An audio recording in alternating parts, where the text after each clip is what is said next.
Hello, my name is Adam, and today I will be installing a window using the CC expanding sealer, the self-adhesive version. So what are the benefits of using the expanding sealer? It is very easy to install. It expands from 2 millimeters up to 30 millimeters. It's an environmentally friendly product, and most importantly, it has very good insulating and thermal conductivity properties. It doesn't itch like other products, and it can easily be readjusted, so you can modify the window frame without losing any insulation. Let's start by opening up the roll from the vacuum.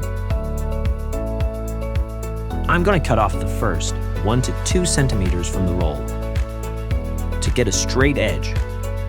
I have the luxury of having a very small window to work with, so I'm attaching the window sealer to the top of the window frame. I'll proceed by cutting it along the window. Then I'm going to turn the window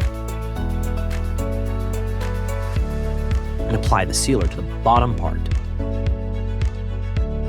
After that, I'm going to install the CC expanding sealer on the sides of the window opening.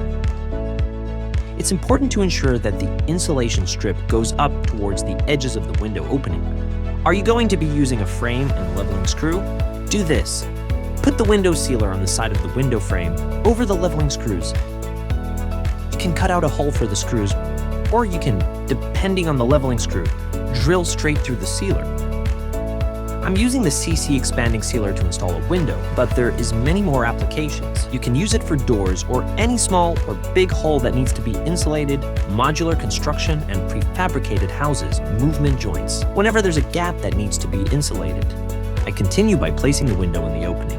Then it's just a matter of attaching the window and wait for the CC window sealer to expand. You can mount the frame screw straight through the window sealer. Now I'm standing on the inside of the window. The window sealer is vapor open, which means I have to seal for air and steam. I have chosen to use a plastic that I squeezed in with a foam backer rod. On it, I'm going to add a joint sealant. You can add the joint sealant straight onto the CC expanding sealer as well, if you use a water-based joint sealant, or you make it very easy for yourself and use an age-resistant tape. This is how you install a window with the CC expanding sealer. Now it's up to you to cover up the outside of the window. And with the time I've saved, I'm going to treat myself to a cup of coffee. Thanks for watching.